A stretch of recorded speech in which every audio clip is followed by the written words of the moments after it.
வணக்கம் மக்களே, நாம இந்த ஆரோக்கியமான பதிவில் மாதுளம் பழத்தில் நிறைந்துள்ள மருத்துவ நன்மைகளை பற்றி நம்ம விளக்கமாக பார்க்க போகிறோங்க. ஸோ அதுக்கு முன்னாடி மாதுளம் பழத்தை எடுத்துக்கொள்ளக்கூடிய அளவு நம்ம தெரிந்து கொள்ளணும். ஒரு நாளைக்கு நடுத்தர அளவிலான முழு மாதுளம் பழம் அல்லது ஒரு கப்பில் பார்த்தீங்கன்னா 150லேருந்து ஒரு 200 கிராம் வரைக்கும் அந்த அளவுக்கு அந்த மாதுளம் பழத்தினுடைய விதைகளை நீங்கள் எடுத்துக்கலாம். ஜூஸாக எடுத்துக்கிறீங்கன்னா தினமும் 150 ml ஆரம்பித்து ஒரு 200 ml வரைக்கும் நீங்கள் எடுத்துக்கலாம். அதை எடுத்துக்கொள்ளக்கூடிய நேரம் அப்படின்னு பார்த்தீங்கன்னா காலை வேளையில் அல்லது மதிய உணவுக்கு முன்னாடி நீங்கள் எடுத்துக்கிறது ரொம்ப நல்லது. இது வந்து உங்களுடைய உடல் ஆற்றலை அதிகரிக்கிறதோடு செரிமானத்திற்கும் உதவிகரமாக இருக்கும். தவிர்க்க வேண்டிய நேரம் அப்படின்னா மாலையில் அல்லது படுக்கிறதுக்கு முன்னாடி நீங்கள் சாப்பிட்றது தவிர்க்கிறது உங்களுக்கு நல்லது. உங்களுக்கு வந்து அந்த அசிடிட்டி ப்ராப்ளம், சளி தொல்லை இருக்கலாம், இரவு நேரங்களில் நீங்கள் மாதுளம் பழத்தை வந்து உண்பதை தவிர்க்கணும் அப்படின்றது தெரிஞ்சுக்கோங்க. ஸோ இது குறிப்பாக நீங்கள் தெரிஞ்சுக்கணும். இப்போ மாதுளம் பழத்தில் இருக்கக்கூடிய நன்மைகளை விளக்கமாக பார்ப்போம். அதை பற்றி பார்க்கறதுக்கு முன்னாடி இந்த வீடியோக்கு மட்டும் ஒரு லைக்கை கொடுத்துட்டு இந்த தகவலை உங்களுக்கு தெரிஞ்சவங்களுக்கும் ஷேர் பண்ணிவிடுங்க. ஏன்னா இது அவங்களுக்கும் பயனுள்ளதாக இருக்கக்கூடிய ஒரு ஆரோக்கியமான பதிவு தாங்க. இது போன்ற அப்டேட்ஸ்க்கு நீங்கள் தொடர்ந்து பார்க்குறதுக்கு நம்மளுடைய ஹெல்த் நியூஸ் தமிழ் சேனலை மறக்காமல் சப்ஸ்கிரைப் பண்ணி வச்சுக்கோங்க. பக்கத்தில் இருக்கக்கூடிய பெல் பட்டனையும் கிளிக் பண்ணி ஆல் அப்படின்ற ஆப்ஷனையும் செட் பண்ணி வச்சுக்கிட்டீங்க அப்படின்னாலும் நாங்கள் போடக்கூடிய எல்லா அப்டேட்ஸும் உங்களுக்கு நோட்டிஃபிகேஷனோட அடிக்கடி வந்து சேரும். சரி வாங்க மக்களே, இப்போ வீடியோக்குள்ளே போயிடலாம். உங்களுடைய ஹார்ட் ஹெல்த் வந்து ப்ராப்பராக இருக்கணும் அப்படின்னா இதய ஆரோக்கியம் மேம்படுவதற்கு நீங்கள் மாதுளம் பழத்தை எடுத்துக்கொள்ளலாங்க. ஏன்னா மாதுளம் பழம் உங்களுடைய ரத்த ஓட்டத்தை மேம்படுத்த ஆரம்பிக்கும். அதுக்கான காரணம் என்ன அப்படின்னா மாதுளம் பழங்கள் இருக்கக்கூடிய ஆன்டி ஆக்சிடென்ட்கள், குறிப்பாக பாலிஃபினால்கள் என்ன பண்ணும் அப்படின்னா உங்களுடைய பிளட் வெசல்ஸ், அந்த ரத்த நாளங்களில் எந்த விதமான கெட்ட கொழுப்பையுமே உங்களுக்கு வந்து படியாமல் தடுத்து நிறுத்தும். அதாவது எல்டிஎல் லெவல் சொல்லக்கூடிய இந்த கெட்ட கொழுப்பு படிஞ்சிருந்தாலுமே உங்களுக்கு வந்து அகற்றிவிடும். இதனால் ரத்த நாளங்களில் எந்த விதமான கொழுப்பு படிவுகளும் இல்லாததால் போதுமான அளவுக்கு ரத்த ஓட்டம் இதயத்துக்கு வந்து கிடைக்கிறதால இதய துடிப்பு, இதயத்தினுடைய செயல்பாடு சீராக இருக்கும். ஸோ இப்போ ரத்த நாளங்களில் கொழுப்பு படிவுகள் மட்டும் இல்லாமல் பண்ணிட்டா இதயம் ஆரோக்கியமாக இருக்குமா, வேற எந்த பிரச்சனையும் இருக்காதுன்னு கேட்டீங்கன்னா அப்படி கிடையாது. பிபி அப்படின்ற பிளட் ப்ரெஷர் உங்களுக்கு இருந்தாலுமே, அந்த ரத்த அழுத்தம் உங்களுக்கு இருந்தாலுமே இதயம் வந்து பாதிக்கப்படும். ஸோ ரத்த அழுத்தத்தை கட்டுப்படுத்தணும் அப்படின்னா நீங்கள் மாதுளம் பழத்தை எடுத்துக்கொள்ளணும். இது என்ன பண்ணும் அப்படின்னா உயர் ரத்த அழுத்தம், ஹைப்பர் டென்ஷனை குறைக்கிறதுக்கு இயற்கையான முறையில் உதவி செஞ்சு அந்த நரம்புகள், ரத்த நாளங்கள் இருக்கக்கூடிய இறுக்கங்களை போதுமான அளவுக்கு தளர்த்தி ரத்த ஓட்டத்தை நமக்கு சீராக கொடுக்கும். இதனால மாரடைப்பு, பக்கவாதம் இந்த மாதிரிலாம் இதயம் தொடர்பான பிரச்சனைகள் ஏற்படக்கூடிய அந்த அபாயத்தை நம்ம குறைத்து கொண்டு இதய ஆரோக்கியத்தை மேம்படுத்திக் கொள்ளலாம். ரத்த சோகையை நீக்கிக் கொள்வதற்கு எல்லாமே நம்ம தொடர்ந்து பார்த்தோம் அப்படின்னா வராமல் தடுக்கிறதுக்குமே நம்ம மாதுளம் பழத்தை எடுத்துக்கொள்ளலாங்க.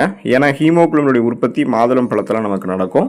அதுக்கான காரணம் என்ன அப்படின்னா மாதுளம் பழத்தில் இரும்பு சத்து, அயன் வந்து நிறைந்திருக்குங்க. இது வந்து நம்மளுடைய ரத்தத்தில் ரத்த சிகப்பு அணுக்களினுடைய எண்ணிக்கையை அதிகரிக்கும். அதாவது ரெட் பிளட் செல்ஸ் வந்து இன்க்ரீஸ் பண்ணி அனீமியா அப்படின்ற அந்த ரத்த சோகை நோயை குணப்படுத்தி மீண்டும் வராமல் தடுத்துவிடும். இப்போ உங்களுக்கு ரத்த சோகை இருக்குது அப்படின்னா மயக்கம், தலைவலி, குமட்டல், வாந்தி, உடல் சோர்வு, உடல் பலவீனம், உடல் கடுமையாக வலிக்கிறது, கவனமின்மை ஏற்படுறது, இந்த மாதிரி நிறைய அறிகுறிகள் இருக்கும். இந்த அறிகுறிகள் வருவதற்கான காரணம் என்ன அப்படின்னா உங்களுடைய ரத்தத்தில் வந்து பார்த்தீங்கன்னா ஹீமோகுளோபினுடைய எண்ணிக்கை வந்து குறைய ஆரம்பிக்கும். ஸோ ஹீமோகுளோபின் தான் நமக்கு போதுமான அளவுக்கு ஆக்சிஜன் சப்ளைவை கொண்டு போகுது. அதனால தான் நம்ம சுறுசுறுப்பாகவே இயங்குறோம். ஸோ அப்படிப்பட்ட ஹீமோகுளோபினுடைய அளவு குறைஞ்சிருக்குன்னா உங்களுக்கு இரும்பு சத்து குறைஞ்சி ரத்த சிகப்பினுடைய உற்பத்தியை குறைஞ்சி போயிருக்குன்றது அர்த்தம். அதனால தான் அந்த இரும்பு சத்தெல்லாம் நீங்கள் பெற்றுக்கொள்வதற்கு நீங்கள் என்ன பண்ணணும் அப்படின்னா அந்த அனிமியா ப்ராப்ளத்திலிருந்து விடுபடுவதற்கு மாதுளம் பழத்தை எடுத்துக்கொண்டு ரத்த சிகப்பணுக்களை அதிகப்படுத்தி ரத்த புரதமான ஹீமோகுளோபினுடைய எண்ணிக்கையை அதிகப்படுத்தி போதுமான அளவுக்கு ஆக்சிஜன் சப்ளை பெற்று நீங்கள் சுறுசுறுப்பாக இயங்கணும். அப்போ தான் அந்த ரத்த சோகை நோய் உங்களுக்கு வந்து மீண்டும் வராமல் தடுக்கப்படும். நோய் எதிர்ப்பு சக்தி திறனை நீங்கள் பெறுவதற்கு மாதுளம் பழத்தை எடுத்துக்கொள்ளலாங்க. ஸோ உங்களுடைய இம்யூனிட்டியை வந்து நீங்கள் பூஸ்ட் பண்ணிக்கிறதுக்கு மாதுளம் பழம் ஹெல்ப் பண்ணும். ஏன் அப்படின்னா விட்டமின் சி என்று சொல்லக்கூடிய உயிர் சத்து மற்றும் ஆன்டி ஆக்சிடென்ட்கள் வந்து மாதுளம் பழத்தில் இருக்குது. ஸோ மாதுளம் பழத்தில் இருக்கக்கூடிய விட்டமின் சி மற்றும் பிற சத்துக்கள் உடலினுடைய நோய் எதிர்ப்பு சக்தியை பலப்படுத்துது. அதாவது இம்யூன் சிஸ்டம், அந்த ஒட்டுமொத்த நோய் எதிர்ப்பு மண்டலத்தையுமே உங்களுக்கு வந்து பலப்படுத்துறதால உங்களுக்கு இருக்கக்கூடிய சாதாரணமான நோய்களான சளி, காய்ச்சல், இருமல், தலைவலி இந்த மாதிரி நோய்கள் எல்லாம் நீங்கள் குணப்படுத்திக் கொள்ளலாம். சீசனலாக புதுசாக அட்டாக் ஆகக்கூடிய பாக்டீரியா, வைரஸ் போன்ற பருவகால தொற்று வியாதிகளுமே நீங்கள் வராமல் தடுத்துக் கொள்ளலாங்க. அதாவது பார்த்தீங்கன்னா அந்த ஒட்டுமொத்த நோய் எதிர்ப்பு சக்தியுமே அதிகரிக்கப்படும் போது நோய் எதிர்ப்பு மண்டலமே வலுப்பெறுவதால் ஒரு புதுவிதமான ஒரு நோய் கிருமி நம்மை தாக்கி ஒரு புதுவிதமான நோயை எப்போதுமே ஏற்படுத்தாது. ஸோ அந்த அளவுக்கு நம்மளுடைய உடலை பாதுகாப்பாக வைக்கிறது எதுன்னு கேட்டிங்கன்னா நம்ம எடுத்துக்கொள்ளக்கூடிய மாதுளம் பழம் தான். செரிமான மண்டலம் ஆரோக்கியமாக இருக்கிறதுக்கு நம்ம மாதுளம் பழம் எடுத்துக்கொள்ளலாங்க. ஸோ இம்ப்ரூவ்ஸ் டைஜஷன் ப்ராசஸை இம்ப்ரூவ் பண்ணிக்கணும் அப்படின்னாலே மாதுளம் பழம் எடுத்துக்கொள்ளலாம். காரணம் என்ன அப்படின்னா இப்போ நம்ம நீர் சத்து, நார் சத்து எல்லாம் குறைவாக இருக்கக்கூடிய உணவுகளை எடுத்துக்கொள்ளும் போது தான் நமக்கு செரிமான மண்டலம் பாதிக்கப்படுது. ஸோ அந்த மாதிரி இல்லாமல் நீங்கள் மாதுளம் பழத்தை எடுத்துக்கொண்டீங்கன்னா அதில் நார் சத்து வந்து இருக்குது. ஸோ இது வந்து செரிமானத்தை சீராக்கி கான்ஸ்டிபேஷன் அப்படின்ற அந்த மலச்சிக்கல் பிரச்சனையை உங்களுக்கு தீர்க்கிறதுக்கு உதவிகரமாக இருக்கும். குடல் ஆரோக்கியத்தை மேம்படுத்தும். அல்சர் அப்படின்ற அந்த வயிற்றுப்புண் மற்றும் குடல் எரிச்சல் போன்ற தொல்லைகளை எல்லாம் குறைக்கிறதுக்கு இது பெரிதும் உதவிகரமாக இருக்கும்.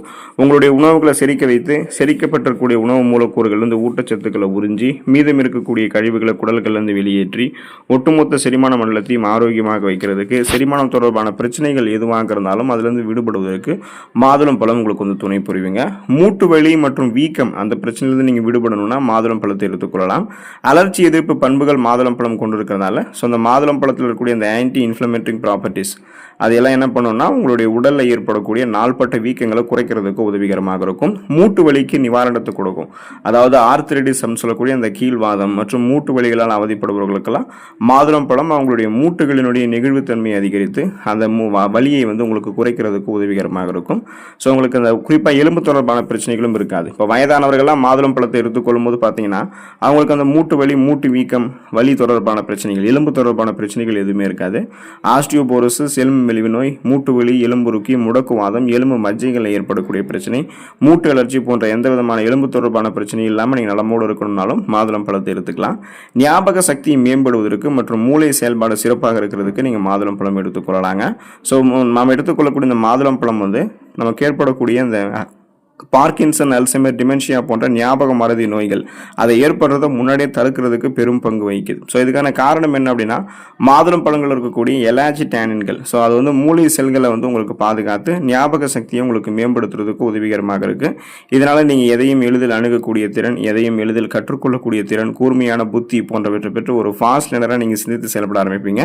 உங்களுடைய நினைவாற்றல் வந்து அதிகரிக்க ஆரம்பிக்கும். இப்போ வயதானவர்கள் கூட மாதுளம் பழத்தை உட்கொள்ளும் போது மூளை செயல்பாட்டை மேம்படுத்தி நினைவாற்றல் இழப்பு, டிமென்ஷியா போன்ற பிரச்சனைகளை தடுக்கிறதுக்கு அதுக்கு ஹெல்ப் பண்ணும்.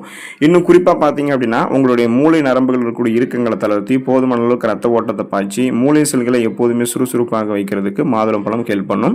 உங்களுடைய தோல் ஆரோக்கியத்தை மேம்படுத்தி எப்போதுமே இளமையை நீங்கள் பாதுகாத்துக் கொள்ளணும், ஸ்கின் ஹெல்த்தை ப்ராப்பராக மெயின்டைன் பண்ணணும், ஆன்டி ஏஜிங் வந்து நீங்கள் பெற்றுக்கொள்ளணும் அப்படின்னா, அதாவது வயதான ஒரு ஆற்றலை வந்து நீங்கள் தடுத்து நிறுத்தி இளமையான தோற்றத்தோடவே எப்போதுமே நீங்கள் தெரியணும்னா மாதுளம் பழத்தை எடுத்துக்கொள்ளலாங்க.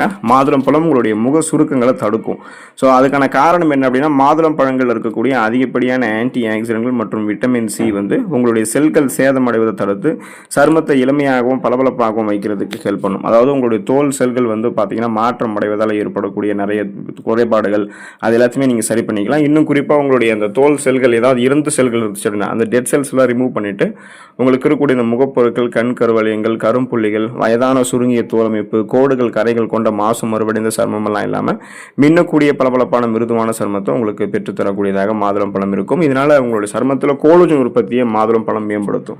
அந்த தோல் ஆரோக்கியத்திற்கு தேவையான கோலஜன் உற்பத்தியை அதிகரித்து சருமத்தை இயற்கையான பொலிவாகவே உங்களுக்கு வந்து பார்த்தீங்கன்னா மாதுளம் பழம் மாற்றி கொடுக்கும். புற்றுநோய் தடுப்பு பண்புகள் பெறுவதற்கு நீங்கள் மாதுளம் பழத்தை எடுத்துக்கலாங்க. ஏன்னா நம்மளுடைய உடலினுடைய செல்களை வந்து பாதுகாக்கிறது மாதுளம் பழம் தான். மாதுளம் பழங்கள் இருக்கக்கூடிய சக்தி வாய்ந்த ஆன்டி ஆக்சிடென்ட்கள் மற்றும் ஃப்ளவனாய்டுகள் உடலில் உள்ள செல்களை சேதமடைய செய்யக்கூடிய ஃப்ரீ ரேடிக்கல்ஸ் அப்படின்ற அந்த தீங்கு விளைவிக்கக்கூடிய செல் பரவலை எதிர்த்து போராடக்கூடியதாக இருக்குது.